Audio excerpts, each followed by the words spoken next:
ফ্যাসিবাদীরা বিদায় নিয়েছে। এই ফ্যাসিবাদের নির্মম নির্যাতনের শিকার এটিএম আজহারুল ইসলাম এখনো কেন জেলের ভিতরের জবাব সরকারকে দিতে হবে।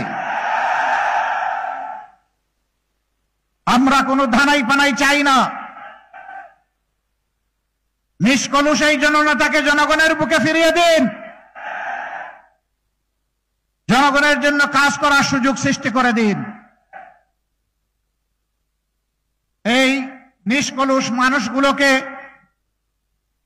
অপরাধী গায়ের জুড়ে সাজিয়েছিল যারা, আল্লাহ তাআলা আজকে বাংলাদেশের জনগণের অন্তর থেকে তাদেরকে গায়েব করে দিয়েছেন।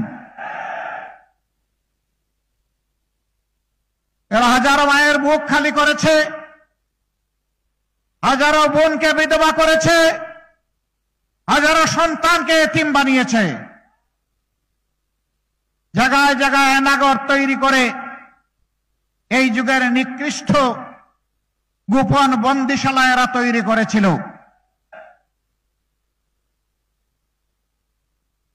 তাদের পুরা শাসনামল জুড়ে মানুষকে সুশাসন দেয় নাই। সোনার বাংলা বানানোর স্লোগান দিয়ে এই বাংলাকে শ্মশান বাংলায় পরিণত করেছিল।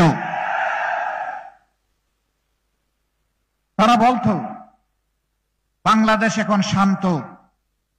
আমি বলতাম হ্যাঁ ঠিকই, বাংলাদেশ শান্ত, তবে এটি সে জীবন্ত বাংলাদেশ নয়, এটি একটা গুরুস্থান।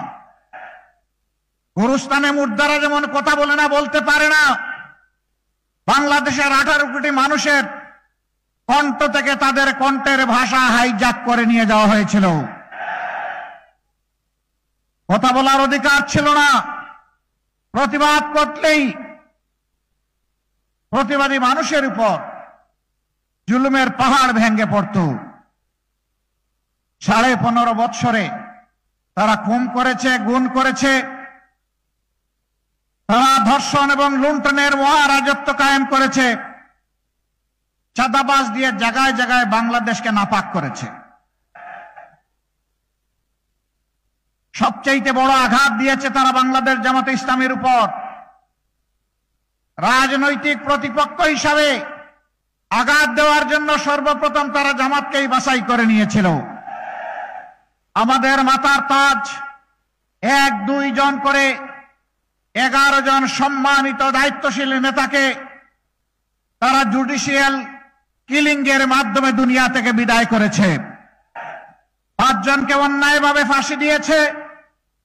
আল্লামা দেলওয়ার হোসেন সাঈদী সহ 6 জনকে জেলের ভিতর মৃত্যুর দিকে ঠেলে দিয়েছে।